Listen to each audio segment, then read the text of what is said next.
Freedom is a pure idea. It occurs spontaneously, without instruction. See what the Empire has done to your lives? Your families and your freedom? Good people will fight if we lead them. The rebellion is spreading. Now we take the war to them. The Republic will be reorganized. Systems either change or die. Into the first. You give way to an enemy this evil with this much power, and you condemn the galaxy to an eternity of submission. There is one way. We are fighting from the start. Long live the Empire! Fight the Empire! Let's call it war. Remember this. Try.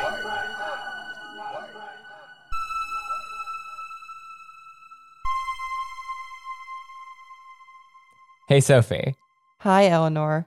So there's a man in the library on Chandrila. He goes up to a librarian and asks, "Where are your other books about the Empire? I see the books about bureaucracy, about corruption, the war they lost, but shouldn't there be more about their victories? Where's the writing about the good times?" The librarian smiles and responds, "Sir, that's what the fiction section is for." Good one. Hello and welcome to Daughters of Ferrix, the Star Wars podcast that said Palpatine sucked before it was cool. I'm your host, Lely Rumerl. Wait, no, that's not right. I'm your host, Eleanor Mueller, and with me is my co-host, Sophia Dunstan. Not recently featured in a Star Wars book. That's my tagline for the day. Your name comes out on a little thing and it's like whatever you are beneath it. Yours would say Ellie Mueller, recently featured in a Star Wars book. Featured. And mine would say Sophia Dunstan, not recently featured in a Star Wars book. Mrs. will not be appearing in this film. For context, listeners, in Chapter 12 of The Rise and Fall of the Galactic Empire, which we will be talking about today, Chris Kempshall, the author, graciously included a little reference to me in the form of a character name, Lely Rumerl, who wrote basically like a post-imperial study on continuing like neo-imperial ideology and sympathies and stuff. The Long Shadow of the New Order, which is a baller name.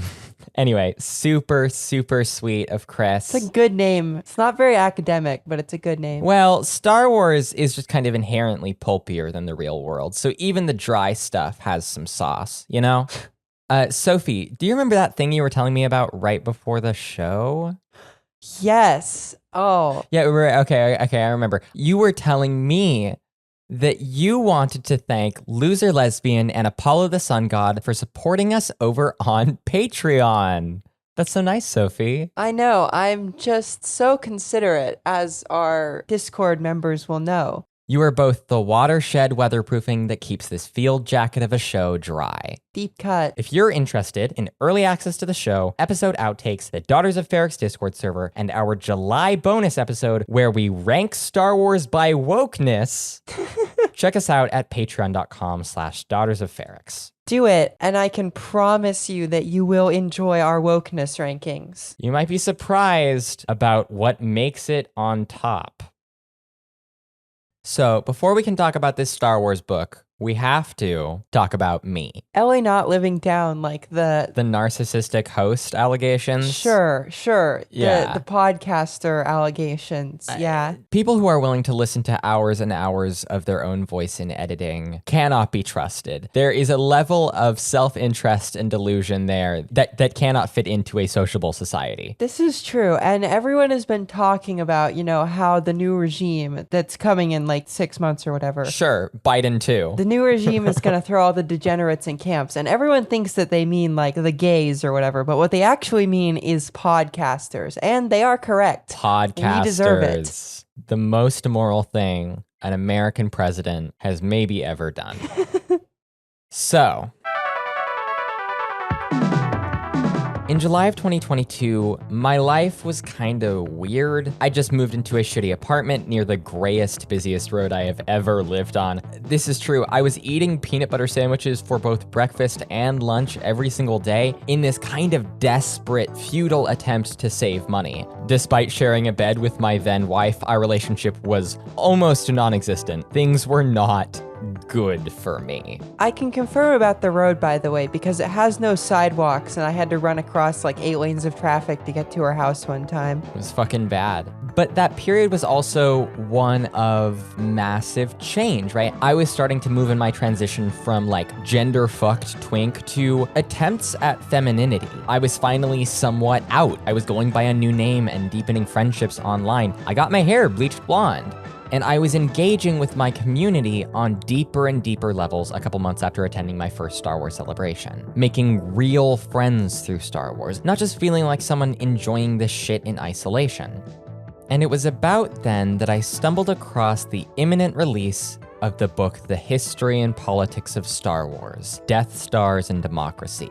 History and politics was exactly what I didn't know I was looking for. A marriage of the fantastical and the political, a holistic view of Star Wars from a fellow mega loser who cared about the television shows and the publishing and the video games and all of it. I'd been interested in philosophy since I was a teenager, but that turned into a particular fondness for like political theory and recent history and other bullshit like that. When you're a trans person, the ways in which your identity is inherently called into question can lead you to some very specific questions around identity and power and who gets the right to define those things. All of a sudden, within the previous years, my very existence had become political, and I looked for that kind of meaning everywhere, including in the stories I liked.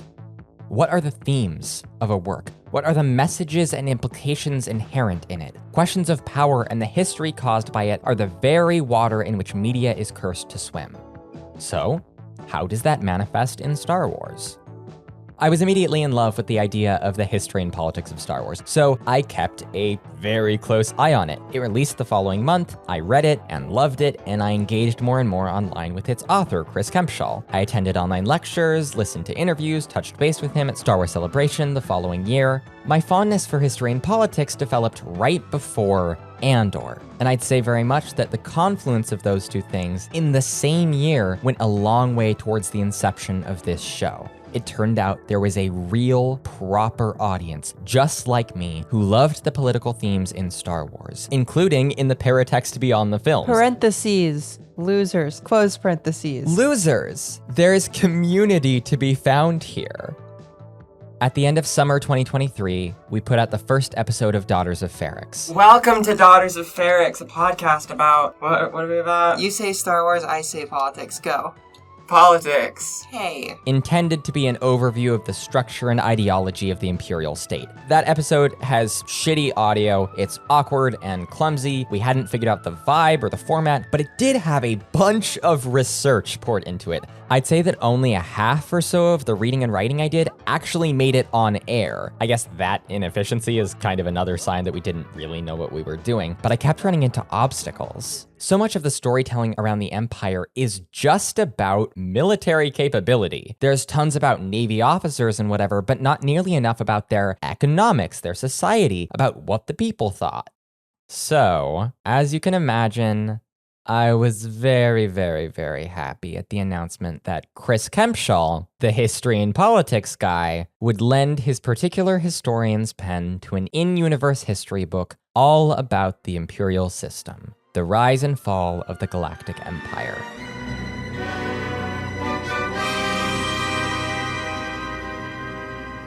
And let me just say, I am somewhat disappointed that it is not 1,800 pages long. Chris is really doing Schreier dirty. I guess we can talk about that more in a bit.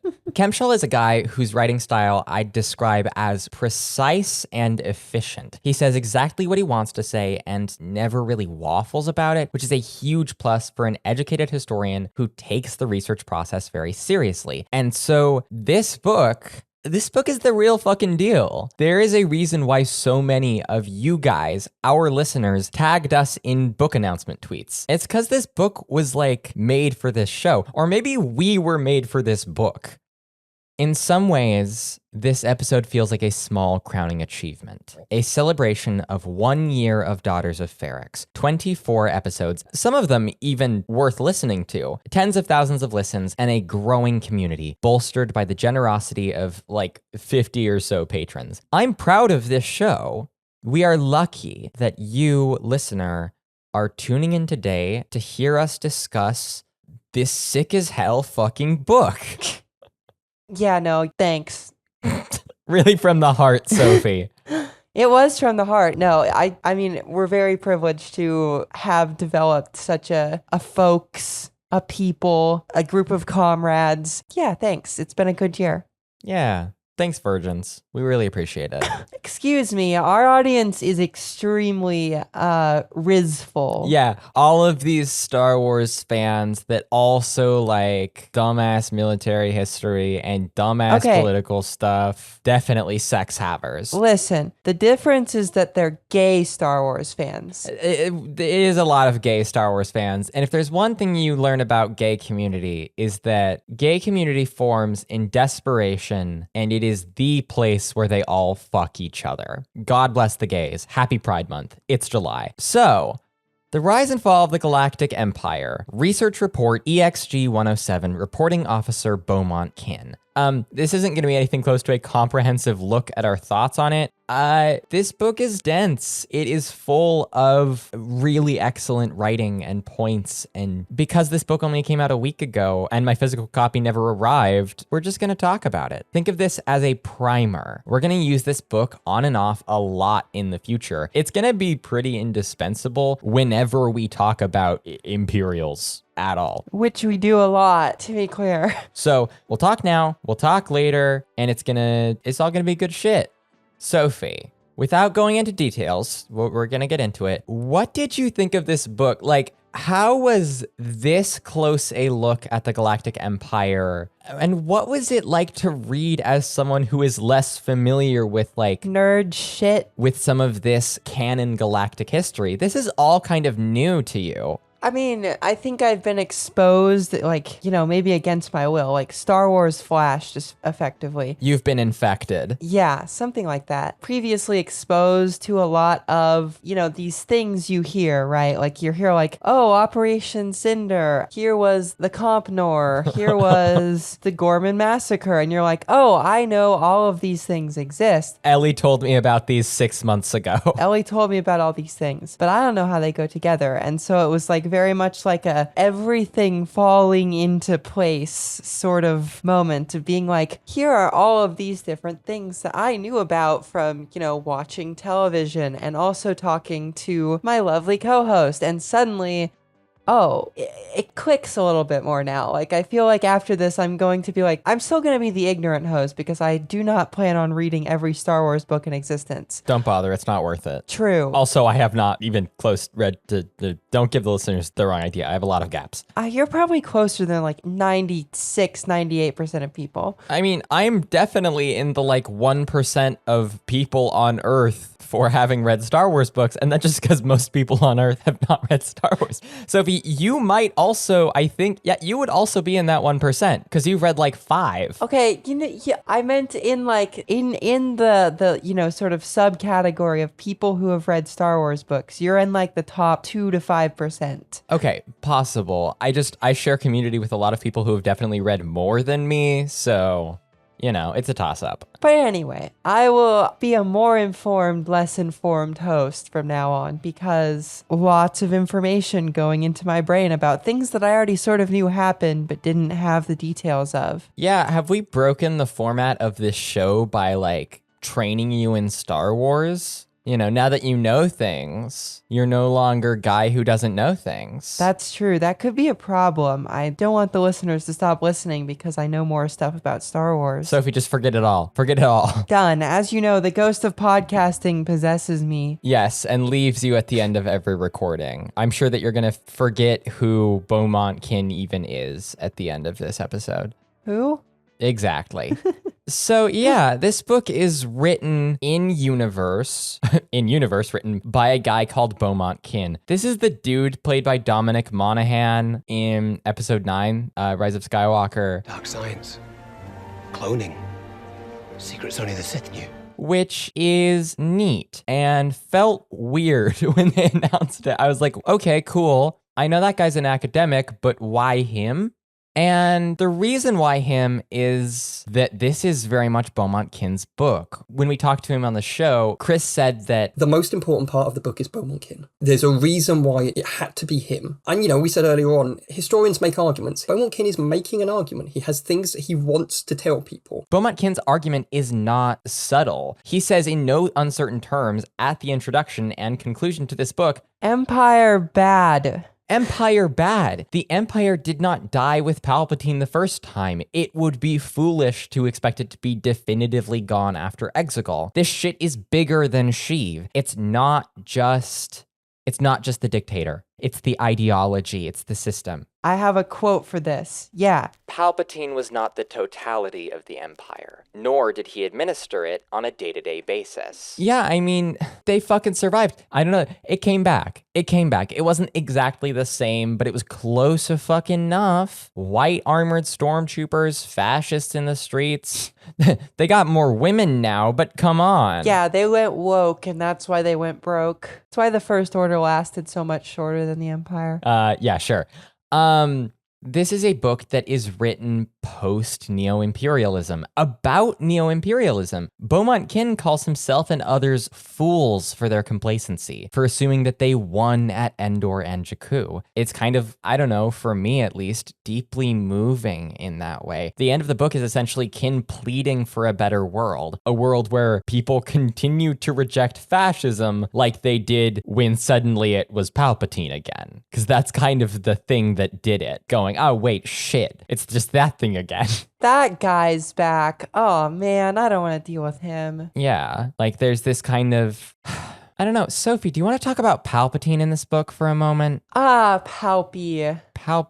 Okay, here's my thought on Palpatine, and the way he's painted in this book is he is simultaneously the cause of, the existence of the Empire and also its destruction. Oh yeah, it is both entirely him and also not him, right? Is the argument. There's this whole section, I think it's really the first whole section. It's chapter 1 is just like Palpatine, right? Yeah, it's like a short biography, an abbreviated biography. In which I learned some interesting things about Palpatine's family disappearing. Abbreviated biography. We don't know shit in canon, and we don't want to decanonize Plagueis. Or I guess not decanonize.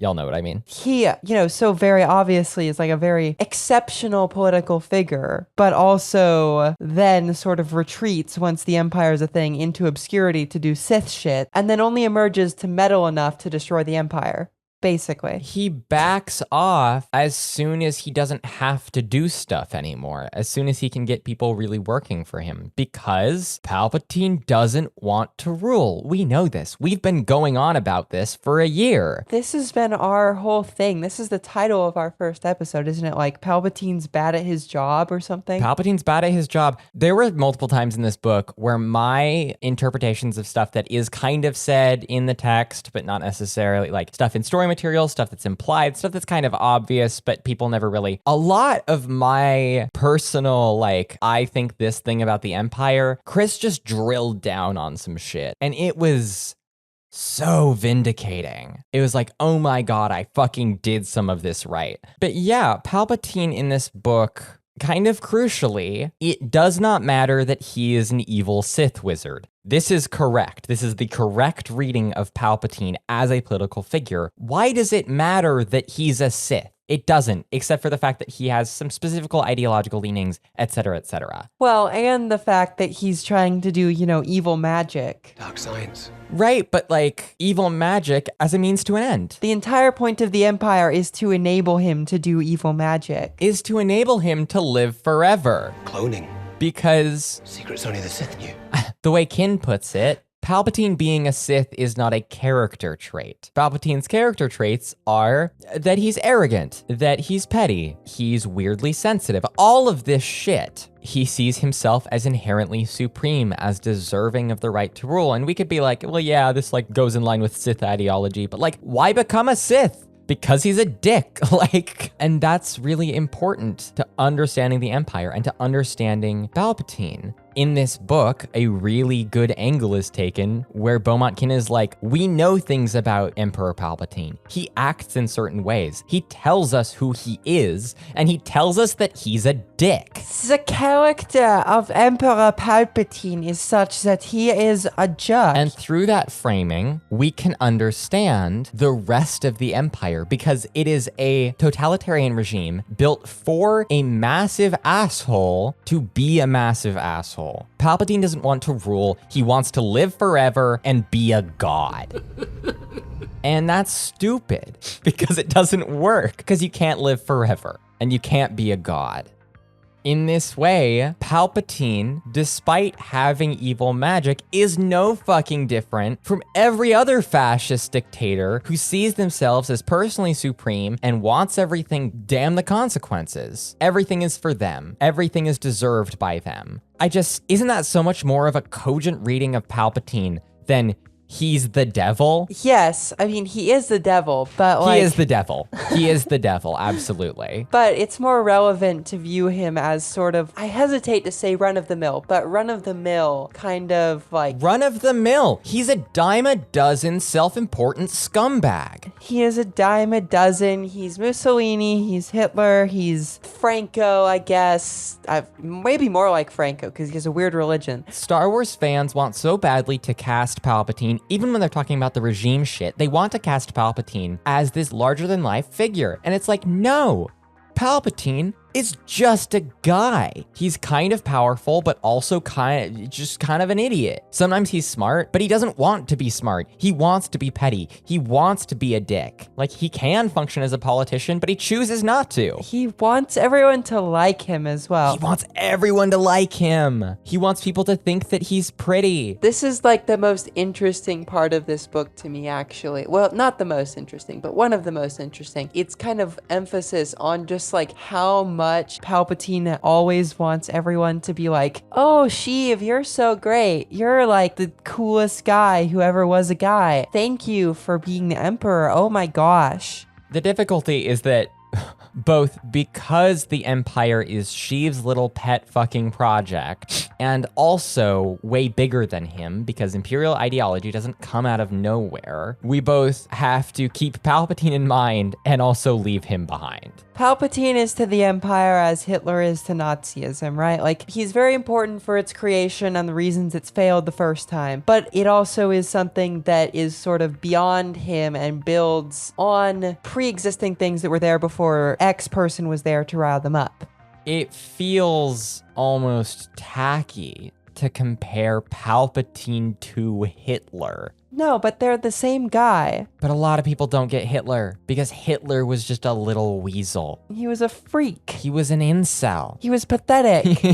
He was obsessed. He smelled. No, he was obsessed with like weird occult shit. He thought he was better than everyone. He didn't know how to run the country, but he tried to do it anyway and ended up costing the Germans the war, even earlier than they would have lost it before. Like, they are the same guy. They want everyone to like them. If they don't like them, they kill them. They use pre-existing sentiments in the body politic to enforce their regime, and then they lose and freaking die. Fascism. Shocker. And they try and build eternal empires that last like 20 years. They do. Like, every fascist is always like, I'm going to create, the eternal empire of coolness or whatever. And then it lasts like eternal asterisk 5 to 30 years. Yeah. 2 decades. Man, Palpatine's just average. Okay, enough of Palpatine. One of the things Rise and Fall does that I just love, it takes this view on the Star Wars galaxy that feels alive. This is a setting that breathes and evolves. The Empire isn't a static, unchanging faction. It's not just a picture in the TTRPG book. Sorry, TTRPG people. I like TTRPGs. For example, a common Star Wars read is to essentially think of stormtroopers as just Imperial shock troops. In Legends, most of the Imperial War was said to be waged by other infantry, and this is something that occasionally pops up in canon too. But at the same time, we see stormtroopers everywhere, right? They're the little expendable bad guys that are recognizable. What Rise and Fall does is paint this picture of change over time. Imperial infantry was more common in the beginning, but by the Galactic Civil War, ground combat was like almost always waged by dudes in the white armor. Another thing, the position of Grand General, occupied by Tag after Yavin, isn't something that was born immediately into existence with the Imperial system. Yeah, it's this weird inter-service rivalry thing, right? Like in the United Kingdom, for example, there's always been this sort of resentment on the part of the army that it's just like the army of the United Kingdom, whereas the Navy gets to be, oh, we're the Royal Navy. We have, the seal of approval from the king and or queen. And there has been like for a long time a push among the army and its veterans to be like, no, we need to be the Royal Army. And this whole thing of the idea of a Grand General existing is the army like whining that the Navy gets to have Grand Admirals and they don't get to have Grand anything. And that's so unfair, Sheev. Yeah, so Imperial senior army staff petitions to have an equivalent to the Grand Admiral role, which if we're talking about that comparison, the UK is an island. Of course the Navy's special. Like, you're trying to rule a galaxy. Of course the Navy's important. You're just the fucking ground troops. Like, we don't even need you. We can just bombard the planet to crap, and what are you going to do about it? Well, some would argue, what was the line? That be more aggressive is not an actual strategy. You're going to tell me that the best possible tactic is not concentrating the maximum amount of firepower in any possible location.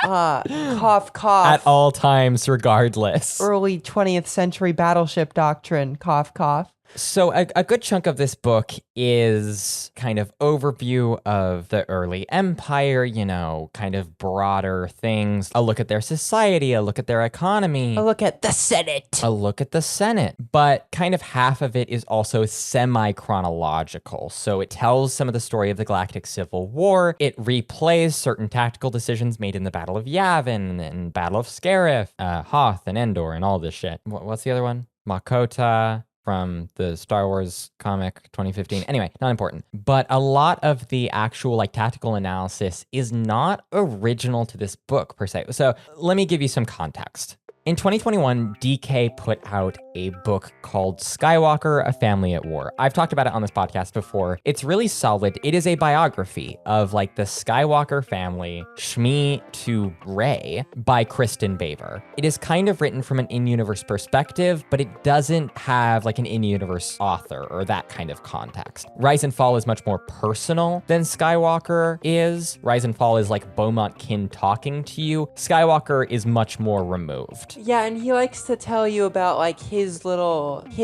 fight with the Resistance. He kind of drops that in every now and then. Yeah, he will be like, I learned this thing from fighting in this war for the past year or so, and that's really, really valuable. Skywalker does not have that kind of commentary throughout.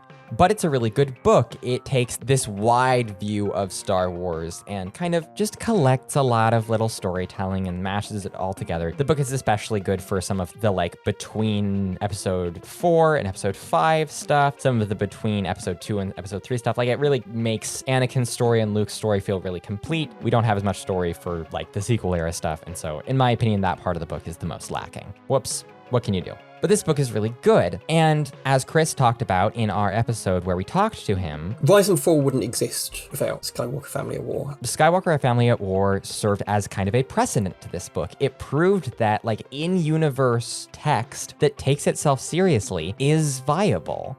And so something really beautiful that Chris has done is in the introduction, Bowmont Kin says, my colleague, Kitrin Braves, is working on a biography of the Skywalker family. So, with the Rise and Fall of the Galactic Empire, Skywalker: A Family at War is itself canonized. Before this book was released, I was out here assuming that Rise and Fall would essentially be the furthest forward story in the timeline. It may be a history book, but it's telling a story, right? It has context. Occasionally, Beaumont will comment on the ongoing Exegol excavation project that he's working on at the time this book is being written or whatever. This is after episode 9. Yeah, and he likes to talk about how dangerous the Sith artifacts they keep finding there are. Well, yeah, he's like, we discovered this thing in the archives. We know this extra context about the Clone Wars. This is huge stuff that he's unearthing. And so this is the furthest forward story in the timeline.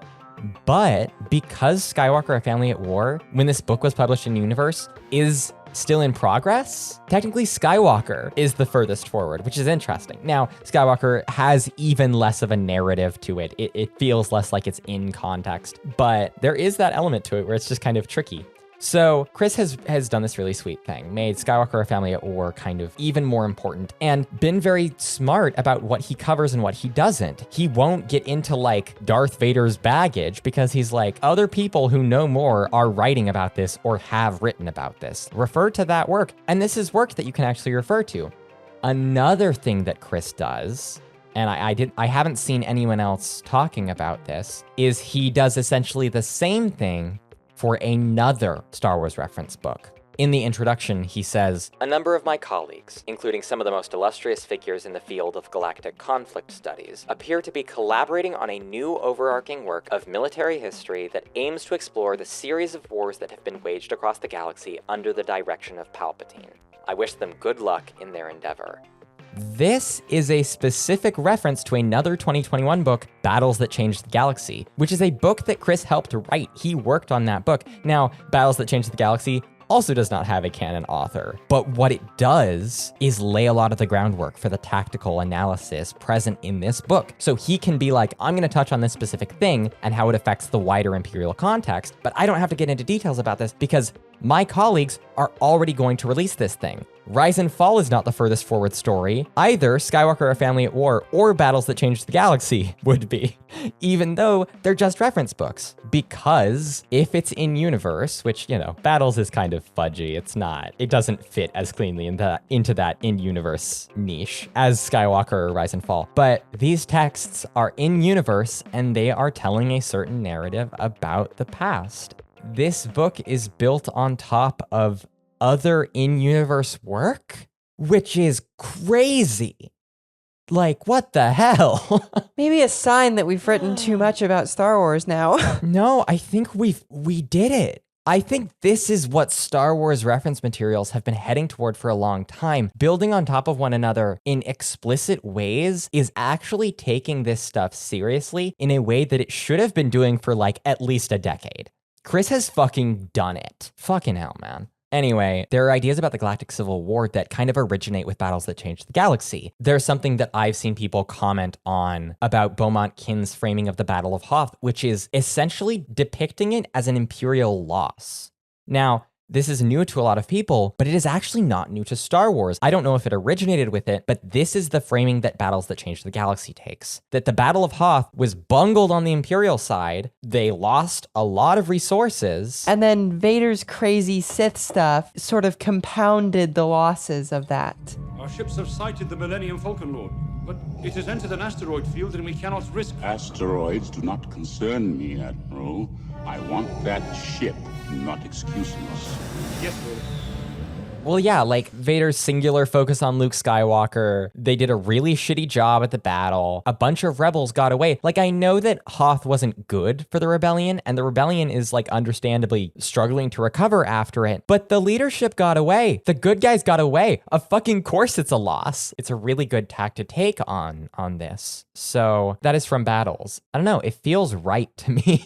There's this tendency in both real life and fake life, i.e. Star Wars, to view kind of like military decisions as a monolith. And what I mean by this is like, you know, you go to like a war and you read the history of it and you're like, wow, all of the guys on this side must have thought the same thing because that's how they won the war. You know, the American naval war in the Pacific in World War II, for example, like how did they win that war? Aircraft carriers. Everyone realized the one way to win this war is going to be to use aircraft carriers, and those are going to be the key weapon of this war.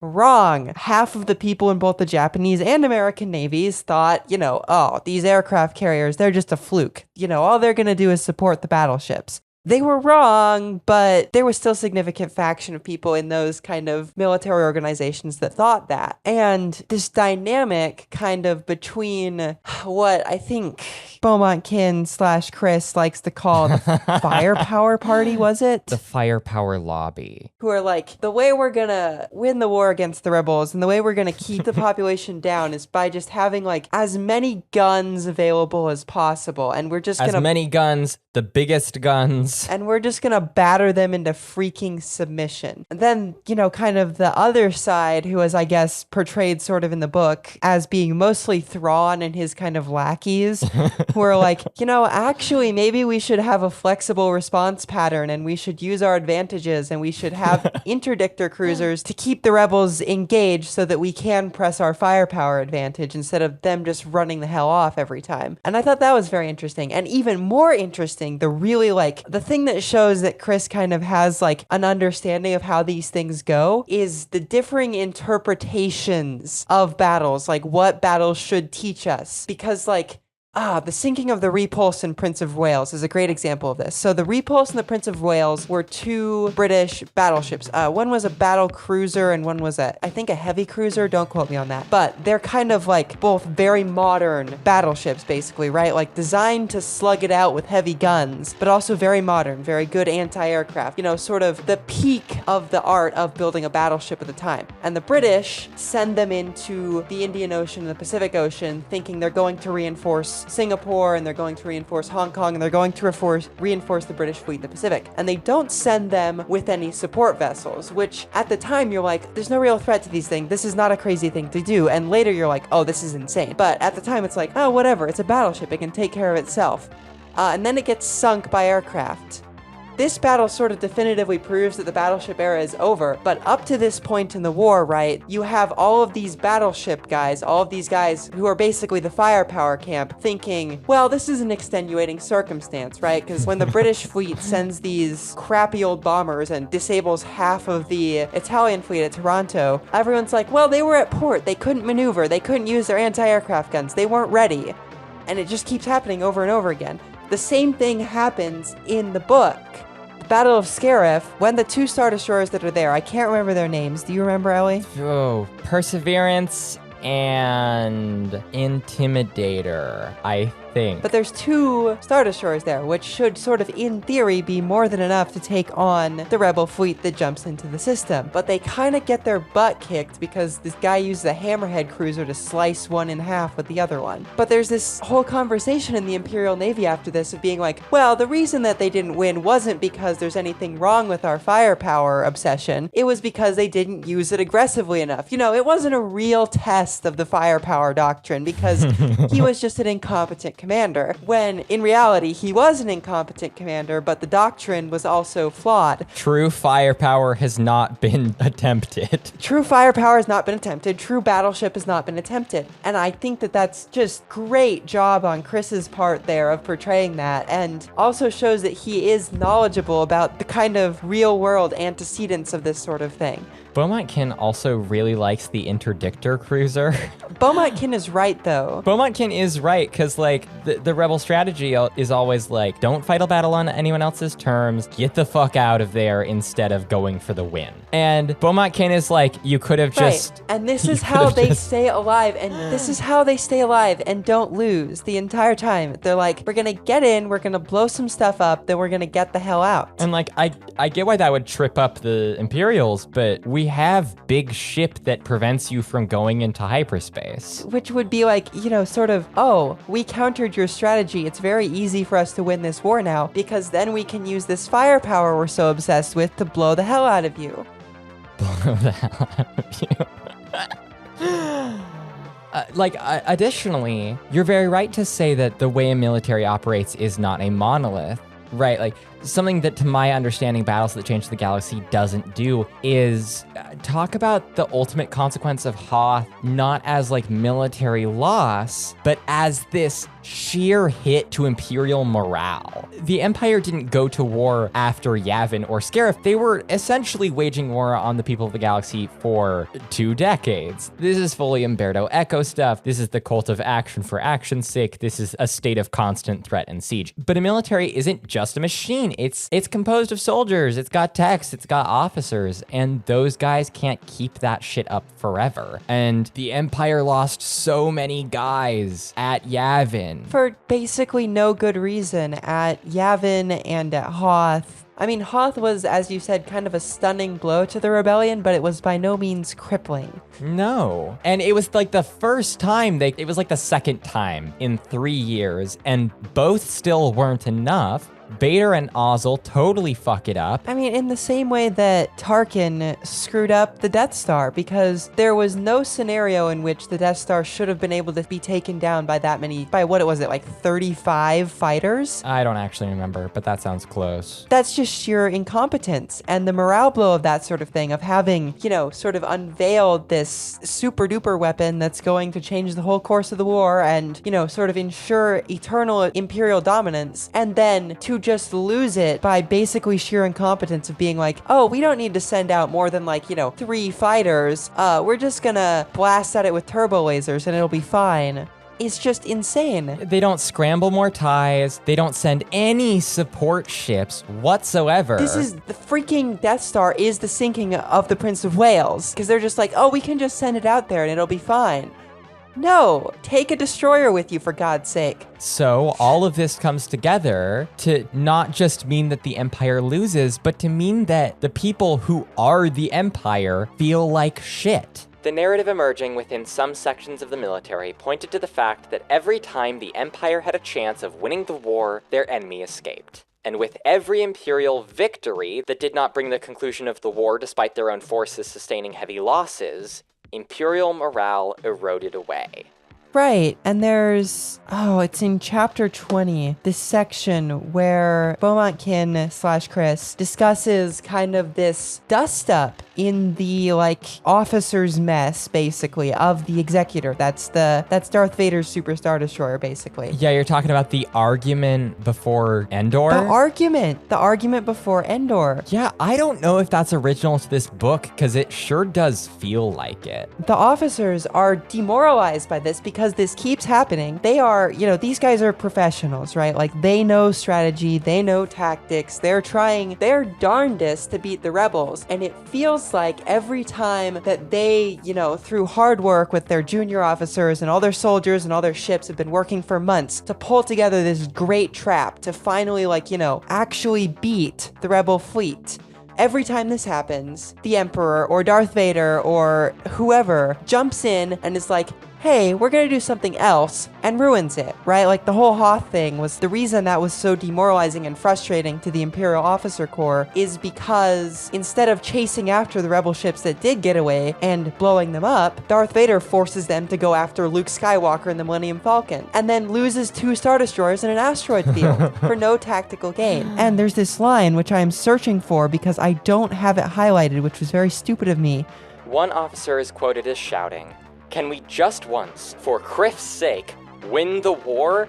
How many times do we have to let Vader or His Majesty mess things up when victory is right here? It's right here. Just win the war." I don't know, from a tactical standpoint, there's an argument to be made because this book reveals that there was an interdictor cruiser keeping the rebel fleet from getting away. If they had just sort of immediately engaged the rebel fleet with the Star Destroyers, there was a good chance they would have just wiped them off the map. But the Emperor has to do weird stuff instead, and sort of as a result of that. But the Emperor was like, I have a little trick. Hold here. We're not going to attack. I have my orders from the Emperor himself. He has something special planned for me. We only need to keep him from escaping. And the little trick was turn on the big fucking laser and blow up not the home one for some reason. Yeah. Like, he had to have the theatrics. He had to have the performance. Like, he had to feel like the guy with the biggest dick in the room, because he is the biggest dick in the room. Yeah, and ultimately, again, this is the weirdness of Palpatine and the Sith stuff sort of screwing over the totalitarian regime's chances to survive, because he's doing the weird theatrical show because turning Luke is more important to him than beating the rebels, which shows that, again, Palpatine was really bad at his job. Hey, look, we did it. This is the whole thing of, like, Hitler and Stalingrad and stuff, and a lot of people think that the reason Hitler was so obsessed with beating Stalingrad is because he needed to show that he was better than Stalin. Beating Stalin, showing that he was better than Stalin, and he had a stronger empire and a bigger dick than Stalin, was more important to him than winning the war. Of fucking course. The Imperial ship goes down. They keep losing their leadership. They lose Thrawn and Tarkin and Yularen and sort of Veers and then Palpatine and Vader, and then the state collapses, because after that, they were pretty much just left with military nepo babies. All of the little freaks they funneled power up to in the, like, corporations, and Mas Amedda. And Mas Amedda couldn't run the fucking Empire. Of course, it collapsed in a year. From that perspective, the idea that it goes up in flames in 2.5 decades, that it ends so soon after Endor, is spot on. Fascist states don't last.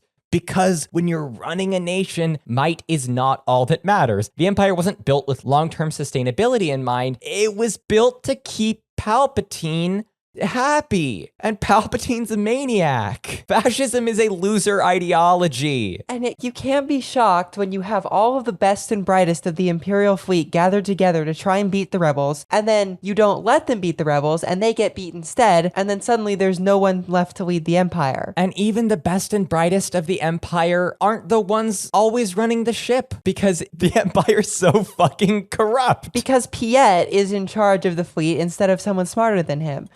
Yeah, it's all the same. It's all, I appreciate this book for how much it shows just like how stupid it is and how in fascism, when you have one guy who is in charge of everything, there's an old saying, it's like, when someone is in charge of everything, no one is in charge of anything. And that someone is specifically doing it with appeal to a cult of machismo and strength. Like, that's stupid.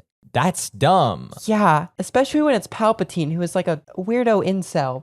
There's this whole other section in here, and I don't remember where it is at all, but it was also very striking to me how the Empire eats its best. It keeps happening over and over again. Either they end up on the Death Star and get killed, or they end up on Vader's ship, and Vader doesn't like something they do, even though they're one of the smartest Imperial officers, so he just kills them. Or they're not politically reliable enough, so the ISB arrests them and kills them. And like, that is so real. Stalin did this. He purged all the officers. It's the reason that the Soviet Union collapsed immediately after the war started, because he kept purging all of his officers because he didn't think that they were loyal enough. You end up with this situation, and the book mentions this, where the most important quality in an Imperial officer is not the Imperial officer's ability to actually be an officer, it's their loyalty to the state, to the Empire. Because, go figure, loyalty to the Empire doesn't mean that you're gonna be good at your fucking job. Of course it doesn't. Crazy. I want to take another moment to go back to that idea of focusing on like Imperial morale, because I think that's indicative of another larger way that this book presents this breathing galaxy, which is kind of, for lack of a better word, its humanity. Always the focus is on the actors in and the consequences of this system, the decisions being made and the cost, the results of warfare. In Chapter 2, because the Clone Wars are something that Palpatine waged both sides of himself, the real assault is against the people of the galaxy, on their morale, their stability. It was not the clone troopers against droid armies, it was the use of weapons of war against the spirit and morale of ordinary citizens. This is, at least according to Bowmont, the true function of the conflict. In the earliest years of stabilizing the Empire, it was important that people accepted it as the natural evolution of the war's end. This sort of deeply personal focus continues into Chapter 12, Prejudice and Discrimination, with a look at the types of people Imperial society specifically disadvantages. This chapter is really smartly written, and it talks about the way that prejudice in the Empire, like genocide in the chapter after, serves a function. The Empire went to significant lengths to invent the underlying heroic greatness of Emperor Palpatine. Much of the Imperial structure was based around the idea that only he could run the Empire. As a result, aspects of Palpatine provided a framework for others to co-opt. Palpatine was a human male who had risen to the pinnacle of galactic power and politics. For the most important, and therefore presumably the best, sentient being in the galaxy to be a male human, suggested that there was an underlying aspect within all male humans that made them superior. This was eagerly seized upon by various Imperial officials and officers who were looking for a reason to create a human-centric and patriarchal aspect to Imperial organization. Which is actually kind of huge. Here in stone, it is written that the Empire is a patriarchal organization. It's like kind of implicit sometimes in scenes or portrayals, especially with like Ray Sloan or Dedra Miro. She's even mentioned in the book as an example of this. Yes. Well, not her, not by name. No. But it said that, who's the Major Partigans, is it? Major Partigaz reportedly tells female supervisors to watch their backs. Yeah, that it's going to be harder for them than for the men. Like, that's mentioned in the book. And that is kind of an implication of Andor, right? That's something we recognize as people who come from a world that sucks, but it's often not in the text. It's often like, well, sexism is pretty gauche, so we're not going to actually say it because this is our family-friendly Star Wars. This is not like specifically a Disney thing. Everyone is cowards. It tends to not be overtly stated, but here it is. Plain as day, the book talks about, not in great detail, but the fact that the Empire privileges men. That's crazy. Most of this chapter, of course, also deals with the humanocentrism of the Empire, the ways in which non-humans were shoved into marginalization. The whole machinery and apparatus of the Empire was predicated on the assertion that one of the reasons the Republic had failed was because of the many diverse voices, species, and interests that pulled it apart. Oh, that's so funny. I highlighted that one in red because it was such an important quote. It is just textbook. That is the whole deal there, right? In one sentence. You listen to kind of on the sort of far right of this country these days, and this is exactly what you'll hear. Because we are letting in all these immigrants, because we have women in power, because we have the gays and the transes and all these idiots. All the DEI hires in our military and government. I mean, for God's sake, they call Kamala Harris, they call her like a DEI vice president, which is about 2 inches from saying that she's an N-word vice president. The entire idea of the sort of far right movement in this country is that because America has become a sort of diverse, to an extent multicultural, to an extent multilingual, to an extent, less sexist, to an extent less homophobic, to an extent less transphobic country. Less fucked up than they would like it to be. It's going to shit. Which, that is not specific to America. No, it's everywhere. That's how they all operate worldwide, right now and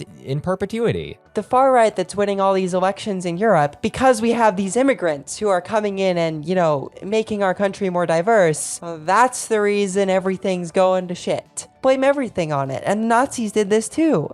This sentence is very good because it is sort of the essence of fascism, all in one phrase. And again, another really great piece of writing. It's the identity politics angle that a lot of fascism weaponizes. It is. I don't want to spoil all of it, but chapter 12 uses some really, really great modes of talking about Star Wars and universe that are like straight out of introductory racism studies in order to understand the veneration of humankind under the Empire. One of the most biting bits of commentary is when the book takes time to highlight that most of the rebellion was human-dominated, precisely because humans are the ones who had economic and logistic mobility to join. Like, humans got the opportunity to fight for liberation in a way that others didn't. This is a type of galaxy brain fucking framing of the human-dominated rebellion as it appears in the original trilogy. Although the real reason for that is because aliens are expensive to make, but... That is exactly why. And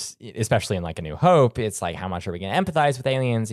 Star Wars has evolved on this, but I think this is just galaxy-brained retconning is what it is. It's fucking perfect because that's how this shit kind of works. And Kin recognizes a deeply fucked up notion that apparently existed in New Republic society after the war, which is that somehow non-humankind owes humans for liberation from Imperial rule, which is the type of shit that white people give to anyone else, especially for slavery, is bad. I really appreciate that in that chapter and at the beginning of the book, Bowmont Kin is like, I am a human man, and there is a point to which I cannot fully understand the depths to which the Empire wronged certain types of people. And I'm going to keep trying to understand, but I'm going to write about it with humility and with the acknowledgement that I might fuck something up, and I'm still going to try and do a good job. And he does. And it's like, Bowmont Kin is like, I am drawing on the work of non-humans who came before me. I am deferring to them because they will do this better in the future. And it's very responsible, weirdly responsible for the historian guy from episode 9. I will say, just at a glance, the whole section about the Senate is really good. One of the things I've harped on a lot in the show is the kind of utility of a legislature in authoritarian regimes. And I think that Chris has a really good grasp of that and does a really good job of making it feel real. But yeah, I mean, on a larger scale, you have to get the elites on board, and that means the political and the economic elite. Right. Elite co-optation. They get the economic elite on board by giving a fuck ton of military contracts to them. And like the Empire will take over a company if the company is like not doing a good enough job of ruling their territory or whatever. But the Empire will also funnel resources. I love that they call it imperialization. Yes, that is I don't remember where that comes from. I think that's from a reference book. Like that is not new. But yeah, the Empire gets the economic elite on board by funneling resources and power to them. The Empire loves its big companies that it can make buddy-buddy with. Like Kuat is hinted in this book that they were like on side with Palpatine before he actually declared the Empire, which is wild. Business plot vibes. There is that possibility that it could have been renamed the Imperial Star Destroyer before the Empire was announced. That's crazy. That's one of those things that I, again, don't know if that originates with this book, but it's fucking bonkers. But you also keep your governmental elite in check by, you keep their jobs around, but one tactic that this book kind of talks about is, I guess, complicity. The Imperial Senate is complicit in Imperial atrocities. They're on board even when they don't really want to be. Because it's like, okay, well, maybe you can do this thing over here. And it's like, whoops, we had to do a genocide. And it's like, oh, shit, I guess we shouldn't have made choices after all. Oopsie daisies. Whoopsie, we killed people. This kind of functional complicity is something like talked about in other dimensions of the Imperial system. Like people in the core worlds are on board with the Imperial regime because the Empire makes them feel prosperous and claims to make them safe and all of this shit. They're not seeing military occupation, but the people who are outside of the core worlds, the people who are closer and closer to the Outer Rim, do see military occupation, but the governors of their sectors are like shutting down certain industries and more and more and more. The only way out is military service. Oh shit, it's last episode. Yeah. And now you're part of it. Now you're with the Empire.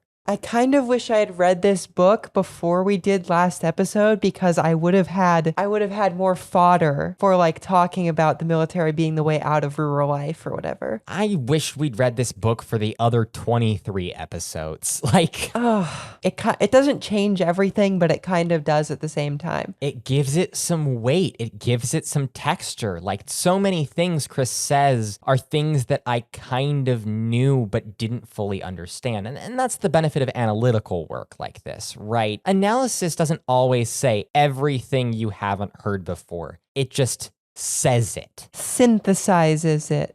It is synthesis, and that is really precious, especially with regard to what we do here. I think the opportunities that Star Wars takes to synthesize its larger themes and ideas are really positive. Trying to do that in story materials at this point is almost impossible. You can't put a bookending finale to even all of Star Wars canon, let alone all of Star Wars actual, including reference materials, stuff that isn't in Legends or canon, etc., etc., etc. You can't actually do that with a story. Episode 9 didn't even try, and I think part of that is because it's fucking impossible. So to do it, not even through paratext, but through metatext, is, I think, kind of transcendent for the series, and the right call. The right call. And I guess to move on, another thing that really struck me in the book was just, I don't know, to have all of the sort of atrocities of the Empire in one place. I think it's chapter 13. Oh yeah, chapter 13. And it's just called Atrocities and Genocides. And it just goes down like the horrors of the Empire. And it's bad. It's very bad. Yeah. Genocide is a tool in the Empire's tool belt. This is something they do on purpose for a function. It wasn't just, oh no, suddenly evil's happening. Right, like they need resources for the Death Star, so they starve a planet to death or whatever. They need to scare another neighboring planet straight. They don't like that someone has like a protest, so they orbitally bombard an entire city. Like, how mundane it all is, how like institutionalized genocide in the Empire is, which I think harkens again back to Hannah Arendt's book, which we've talked about on the show before, The Banality of Evil, which talks about Adolf Eichmann, who was kind of like the mid-level manager of the Holocaust, and just how institutionalized it is, just how inseparable it all is from the functioning of the state, that this state in particular is going to do atrocities is just like expected. I want to read a quote from chapter 13 because I just want you to know how much of a gut punch this book can be when it puts the most horrible things in Star Wars in the most functional terms. Bowmont Kin says, "There are huge empty strings of chain codes within Imperial administration files. The only information attached to these files explains that the chain codes were initially attached to an individual, and then were later rendered obsolete with the tag subject purged, code redundant. No records of species, age, gender, or anything remotely personal exists. At various points in their lives, the Empire recorded these individuals, tagged them, killed them, and then deleted their data. This is the true face and reality of Imperial genocide. The further into the archives you dig, the more pronounced the sheer absence is. Absence of life, of names, and of voices. Soldiers, civilians, adults, and children. All of them were victims of a government that believed their deaths were more useful than their lives. All of them gone." You know, funnily enough, I was actually going to bring up that quote because I thought that those two paragraphs are the best writing in the whole book. Yeah, I read that bit like 4 times. Yeah. When you're like me, right, and only know about the Empire from sort of the original trilogy. The Empire as portrayed in the original trilogy is, not to, cast any shade on George, almost cartoonish. You get a picture of it as very like Mr. Bean almost. Menacing, but in like a way that isn't real. Just like Mr. Bean. Well, you know what I mean, right? Like the villain is like scary, but like completely unrealistic. Yeah, I mean, they do blow up Alderaan, but Alderaan is not a place that is afforded real personhood besides like Leia's nominal affiliation with it. And so they are bad military enemy, and that's most of it. But then we get, sort of recently, we get Andor, and we get this book, and we get sort of all of these other resources, and it suddenly feels very much more real. Like a thing that could exist, right? Like, I don't know, 10,000 years from now, let's say we're a galactic society like Star Wars is. Who's to say that the Galactic Empire, as it exists in Star Wars, could not be like a real thing? This sort of writing, these bits, sort of drive it all home of how close to home all of these things are, how uncomfortably close to home all of these things are. I mean, people do love doing some bullshit with Star Wars aesthetics. Fucking Uday Hussein. Yeah, I don't know. I think it's worth mentioning that stuff like Andor is following in the footsteps of novels and comics and reference books that did kind of portray the fascism of the Empire as something actually functional. Even going back to like the Imperial source book. These are ideas that have been around for the Empire in publishing more and more and more, and we're seeing it bleed into other aspects. This book specifically does draw on Andor quite a lot. You can tell that both it was very relevant and also Chris likes Andor, but it also pulls from Twilight Company. It pulls a couple of things from Aftermath and a little bit of Alphabet Squadron, and like it has these specific books that it keeps drawing from. Catalyst, Tarkin. Like this is stuff that is predicated in the text but doesn't get highlighted as much as it deserves. Kind of putting it all together like this, it's really something. Sophie, as the only one of we two hosts that has actually made significant progress into the rise and fall of the Third Reich, essentially this book's namesake, what's with the shared name? It's by no means the same book. As we mentioned, first of all, The Rise and Fall of the Third Reich is substantially longer. I think my computer says it's 1,874 pages. A lot more than the roughly 500 of Rise and Fall of the Galactic Empire. I think that most of that difference is the Third Reich was real and the Galactic Empire was not, so there's a lot more sort of data to draw on. Right. There's an actual breadth of information. The thing about Rise and Fall of the Galactic Empire is that it's talking about like a galactic scale thing, but the amount of detail that Bowmont Kin can actually go into is much, much shallower than if you had something that big. Because the sources that he's drawing on do not actually exist, right? Yeah. But two things that did sort of stick out to me, and I think Chris has said that this was intentional. Mm-hmm. The structure of the book is very similar, and the writing style of the book is very similar, from how I can tell. Both books are sort of unapologetic about the sort of evilness of their subjects, if you will. And both books also kind of have the same writing style of being like very direct and just saying what happened. There's not a lot of waffling or equivocation. And then also, as I said, structurally, Rise and Fall of the Third Reich is divided into 6 sections. The Rise of Adolf Hitler, Triumph and Consolidation, The Road to War, Early Victories and the Turning Point, Beginning of the End, and the Fall of the Third Reich. And The Rise and Fall of the Galactic Empire is in 4, which is Rise and Consolidation, Expansion and Oppression, the Galactic Civil War, and Fall and Continuation. And so I think you can kind of see some through lines there between the sort of the way the book is set up. I will say the section on Palpatine is significantly less extensive than the section on Adolf Hitler. Yeah, you can tell that Kin was working with what he had, and what he had was fucking nothing. So I'm not gonna, obviously talk down on Rise and Fall of the Galactic Empire on those grounds, but like, they are similar books. You can tell that Bowmont Kin read Rise and Fall of the Third Reich. Chris has read it and wrote this book with that one in mind, if that makes sense.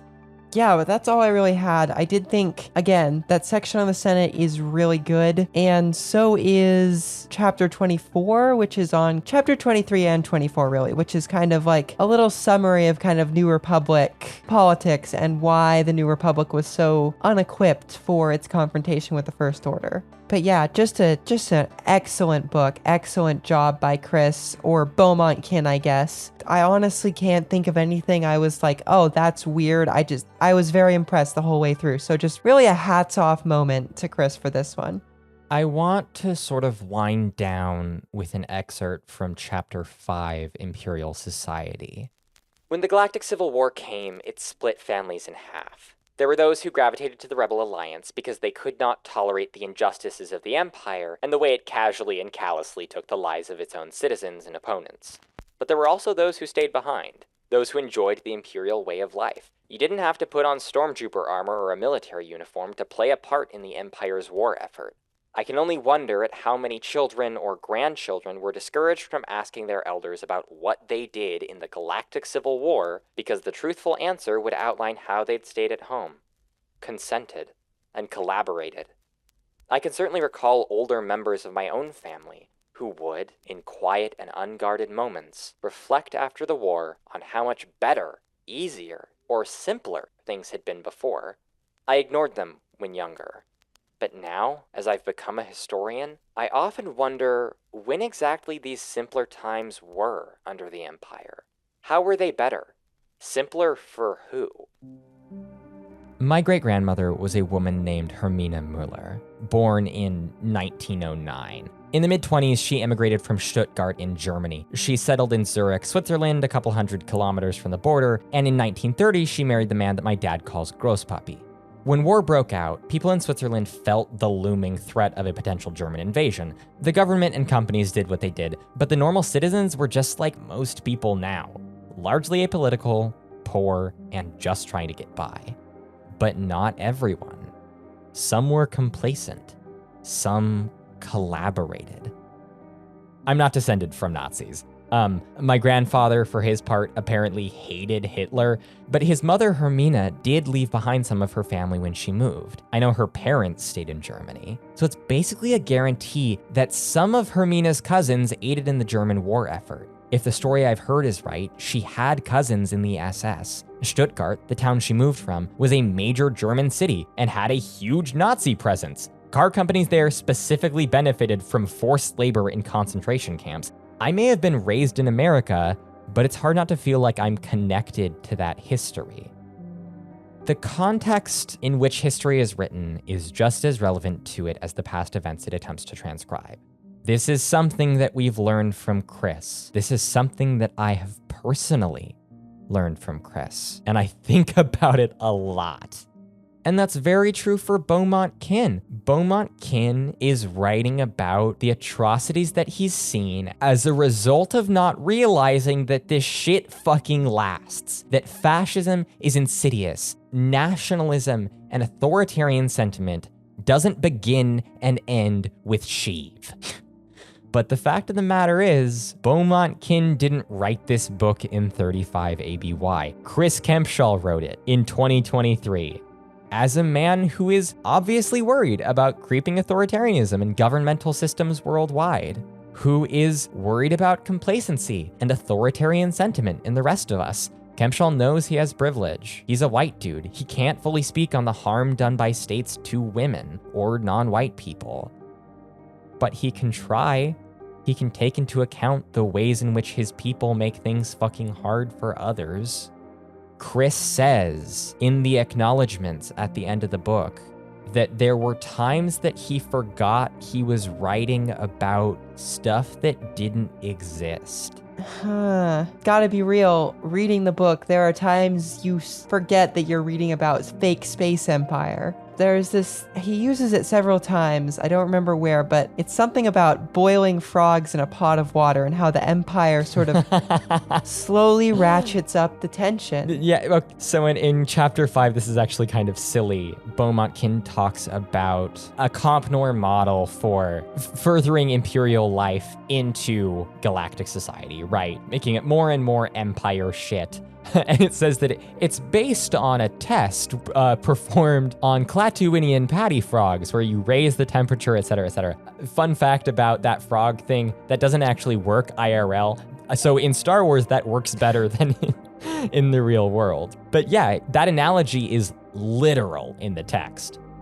You can tell Chris is anxious about this because that kind of slow ratcheting is beginning. Has begun, surely. In this country especially, really. I mean, let's be honest with ourselves. We're a little further down the road than a lot of our contemporaries at the moment. We have a sort of increasingly unaccountable judiciary in particular that is kind of dramatically separating itself from the historic norms of that institution in favor of supporting a very particular political agenda. We have a political party that is likely to regain power in the very near future, who has, sort of a terrifyingly specific plan to consolidate federal power, Project 2025. It is worth calling into question how much Project 2025 is literally relevant. But also, howdy JD Vance. That guy was just announced as vice president, and and is friends with all the people who wrote that plan.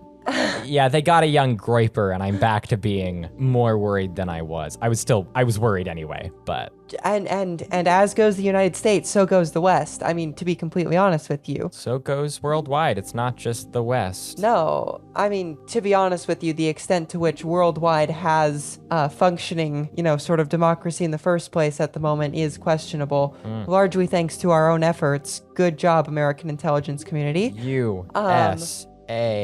We did it. We brought democracy to the world. We coulda, but then we didn't. So good job, America. Yay. But it's concerning, right? So you see why he wrote this book and why he felt like he was writing the real thing. Because this whole boiling a frog in a pot of water thing is kind of happening to us. And I still go to work every day, and I still go to the grocery store, and I go hang out with my friends, and I try not to think too much about it. And I am actually, in that sense, the frog in the pot.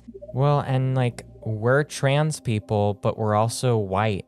There are ways in which we might be fine that other people aren't. There are also ways in which we might be totally fucked. I mean, like, on the ladder of people that they come for if they get what they want, we're pretty low on the list. Like, it depends on if I'm wearing makeup that day or not. But Ellie, you have a name change, so you're way lower than I am. I do, and I live in a blue state.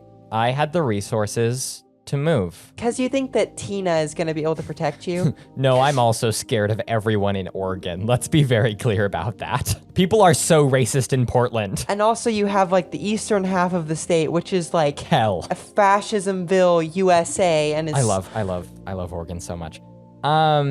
This is a book that loves Andor. It mentions Marva at the end. It mentions Marva at the end. It ends with the prescription to fight the Empire, which I think is very, very sweet. It draws on that lovely little Nemec line. I mean, it's so confusing, isn't it? So much going wrong, so much to say, and all of it happening so quickly.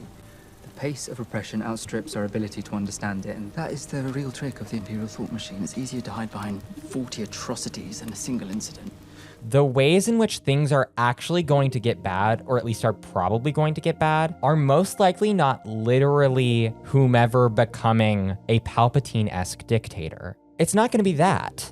Probably. It could, but that's less likely. What's likely, what's almost guaranteed, is that things are just going to get a bit worse.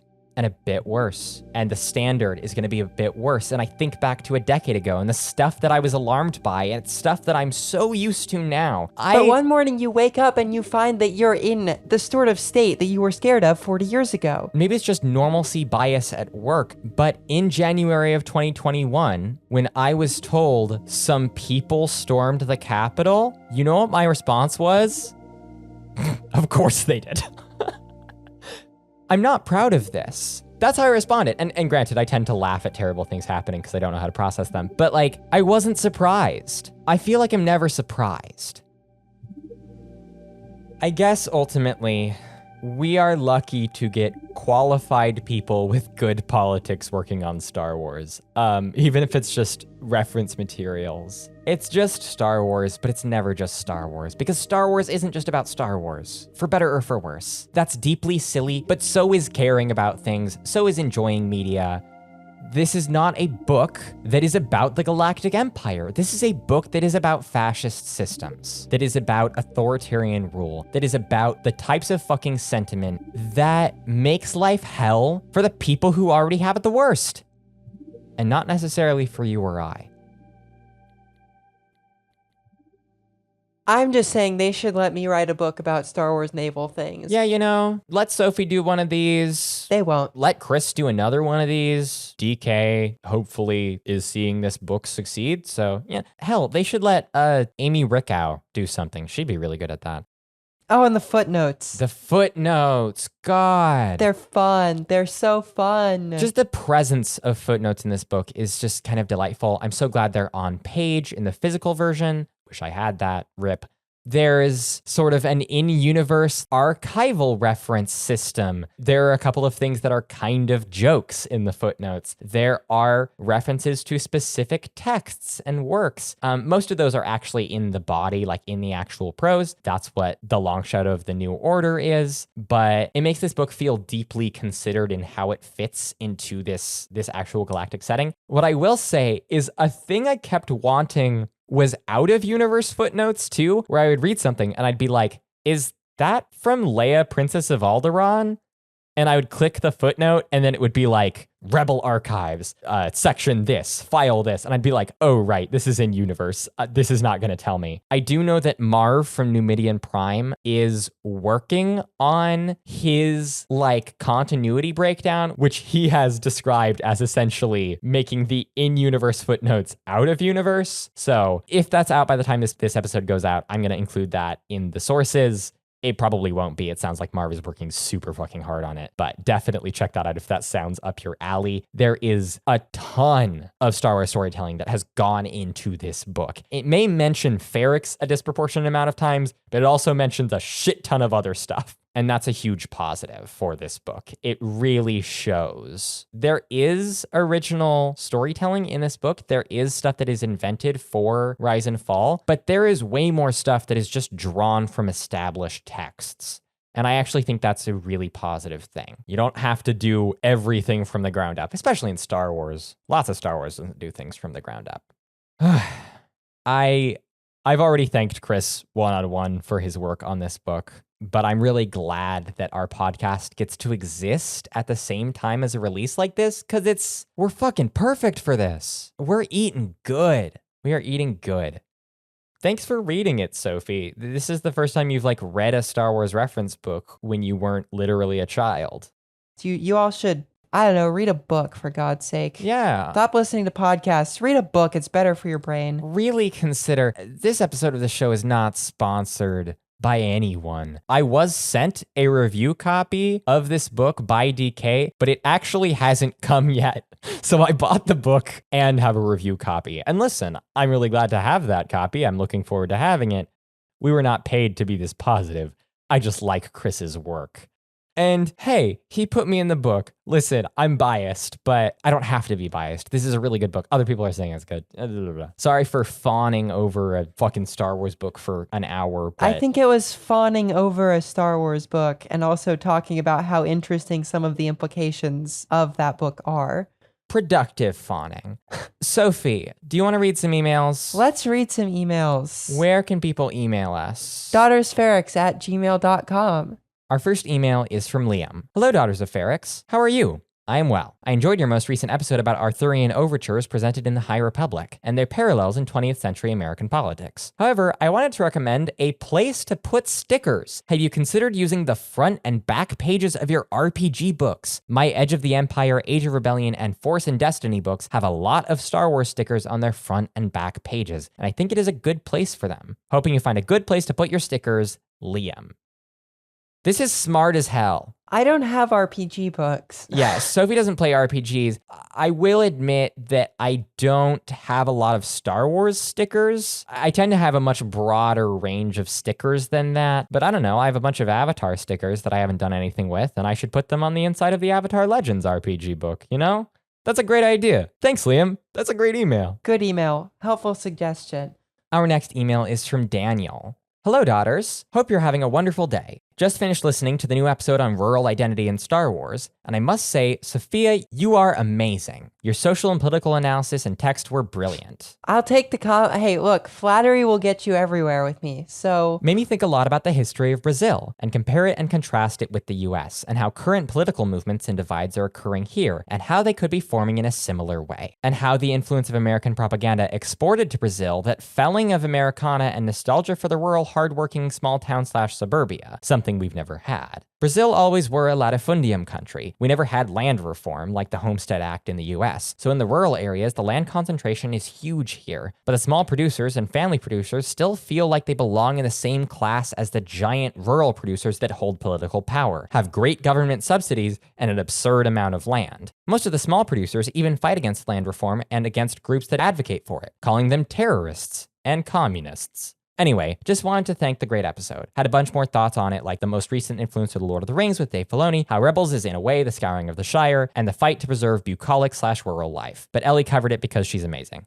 Thanks, Daniel. So I'll stop my rambling and just say you are both great and I love the show. Much love from Brazil, Daniel. Oh, well, I am immensely sorry that we're screwing up your country in that way.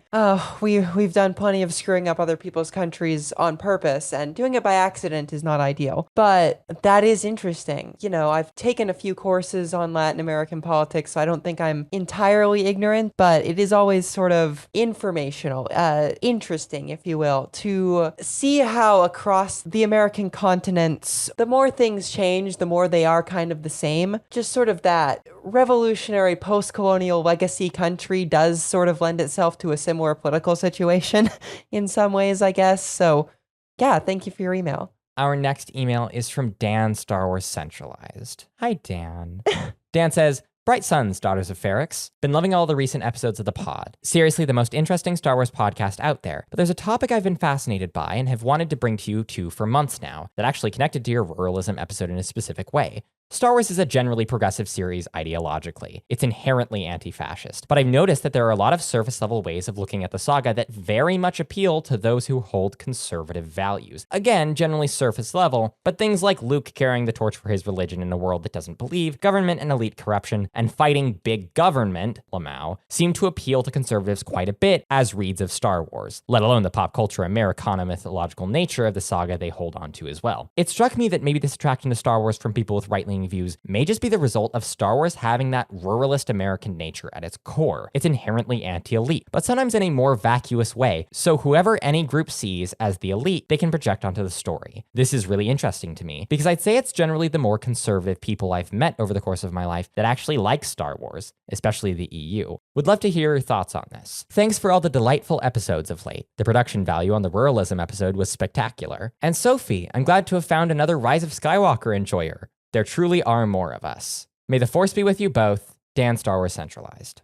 Oh, wow. I didn't realize people liked that episode this much. Yeah, people loved the episode, Sophie. You did a good job. Good. Gonna get into some literary analysis, but Star Wars is like extremely monomythical, right? Like, especially the original trilogy, kind of the prototype of the monomyth. If you don't know what the monomyth is, it's kind of like the classic hero's journey. They all know what the monomyth is. You know what, Ellie? You have to equivocate these things. Hey, I'm just saying, it's Star Wars. If anyone's gonna know, it's these dorks. This is true. So you all know what the monomyth is. Because Star Wars is so monomythical, it's very easy to place yourself in the protagonist's seat, and therefore to place the people you don't like in the antagonist's seat, regardless of whether the antagonist was intended to be the people you don't like. Because we're kind of left-leaning people here on the Daughters of Ferrix podcast, kind of, we tend to see the Empire as fascism, because we do not like fascism. And while I would certainly argue that the Empire is actually fascist, and we have textual evidence for that these days, because George Lucas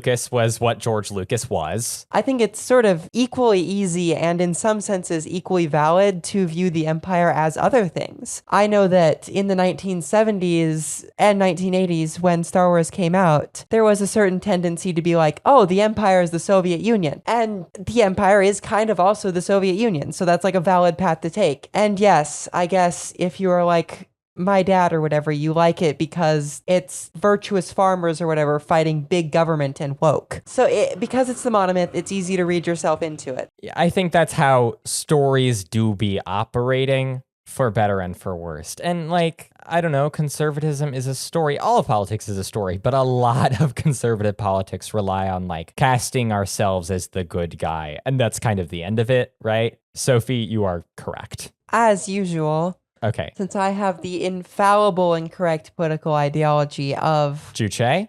Oh, I should have said Juche, but I was going to say like Marxism, liberalism, Americanism or something like that. Marxism, Kinonism, Nemechism. Thank you for your email, Dan. It's good to hear from you, man. Our last email is from Kayan. I'm going to truncate this one slightly for length, so bear with me. Your show is hilarious. You officially win my favorite new Star Wars media. Perfect balance of stupid and almost educational.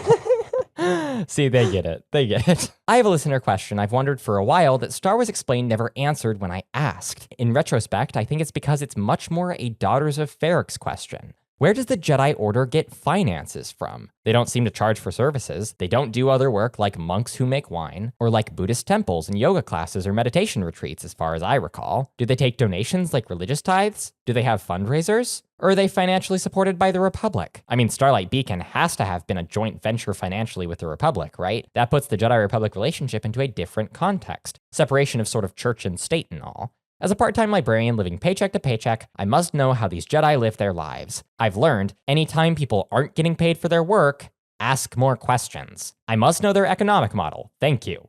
Lots of love from Aotearoa, New Zealand, and hope you're avoiding stupid trolls. Kayan. Oh. Let me tell you, Kayan. I'm not going to answer this question. We are going to touch on this next time. Listeners, if you haven't finished The Acolyte, do so now. So you're also talking to me when you say that. I am. Get your ass in gear. Rude.